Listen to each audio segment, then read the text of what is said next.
بسم اللہ الرحمن الرحیم نحمدہ ونصلی علی رسول الکریم اما بعد۔ ایسا ہو ہی نہیں سکتا کہ کوئی کچھ نہ سوچے۔ ہر انسان کچھ نہ کچھ سوچتا ہی ہے، جب تک وہ جاگتا رہتا، جب تک سوچتے رہتا۔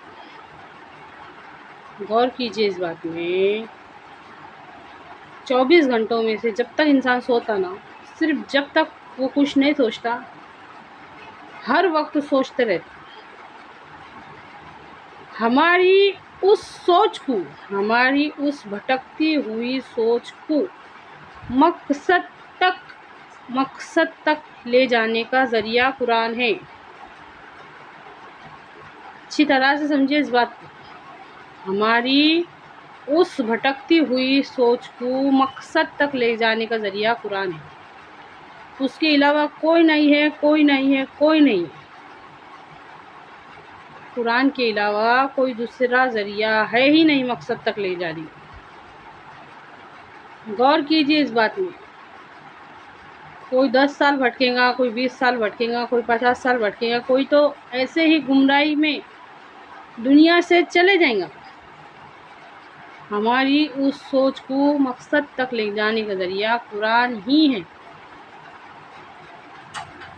ایک مرتبہ ایک شخص ہمارے نبی صلی اللہ علیہ وسلم اچانک مجمع میں آئے۔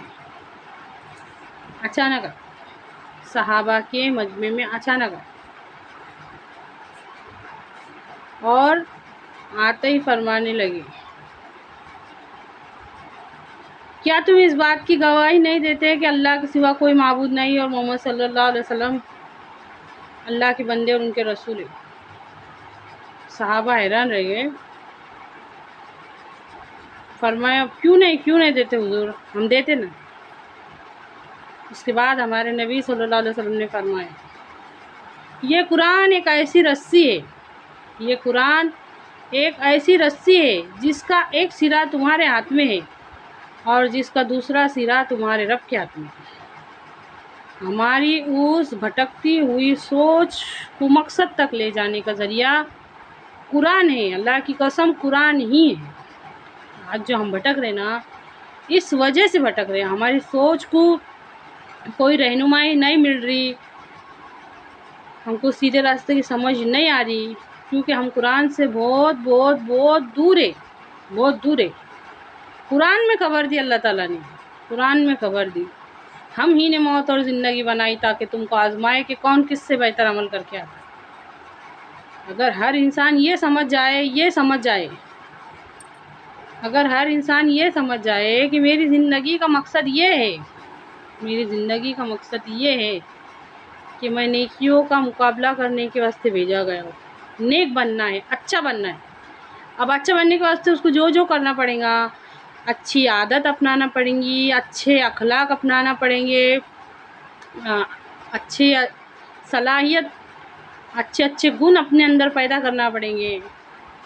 اسلامی تمام تعلیمات پر عمل کرنے سے انسان اچھے سے اچھا بنے گا، انصاف پسند بنے گا، رحم دل بنے گا۔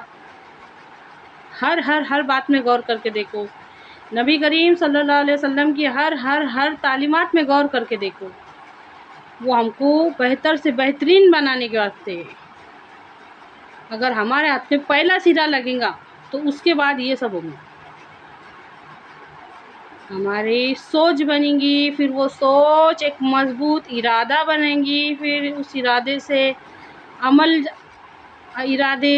عمل کی طاقت آئے گی، اور پھر ہمارے اندر علم کی پیاس بڑھیں گی، پھر ہم علم حاصل کرنے والے بنیں گے۔ دین مشکل کیوں لگ رہا؟ ہماری نہ سوچ نہیں بن رہی، دنیا میں آنے کا مقصد ہی سمجھ میں نہیں آ رہا۔ قرآن پاک میں اللہ تعالیٰ ارشاد فرماتا ہے کہ ہم ہی نے موت اور زندگی بنائی تاکہ تم کو آزمائے، کہ ہم انسان آزمانے کے لیے بھیجے گئے ہیں۔ کون آزما رہا؟ اللہ۔ کیا آزما رہا؟ کہ کون کس سے بہتر عمل کر کے آنے۔